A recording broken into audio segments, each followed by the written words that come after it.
All right, so let's knock out our obliques, and we'll take a look at the way. So when we're looking at sort of this area, our pelvis, we have to think about it that our rib cage, or I'm sorry, our hips, right, or our pelvis, is down at an angle. Let me bring up some reference to show you. All right, so I was kind of flipping through these images, and here's a pretty good example. You can see how the external obliques sit right on top of that hip bone inside of here. If we look at some of these other examples, same thing in sort of in here.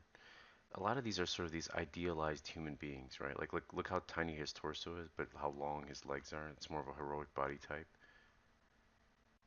And it depends really on the kind of character you're making. Are you making a superhero? Are you making a normal average Joe? So let's see if we could find another image. Some muscles of the pelvis. You can see the way that the pelvis is.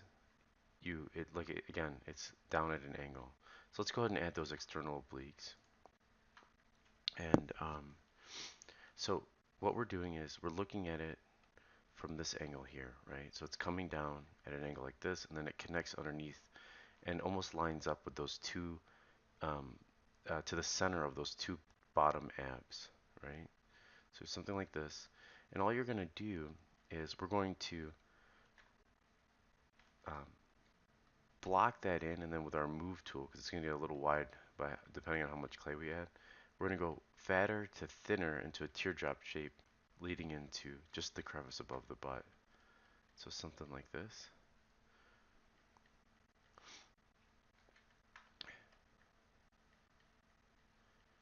All right.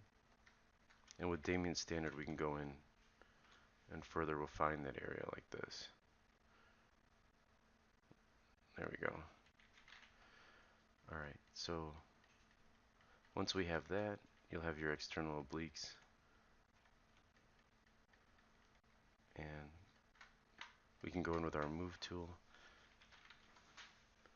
and pull those up. Pull these in.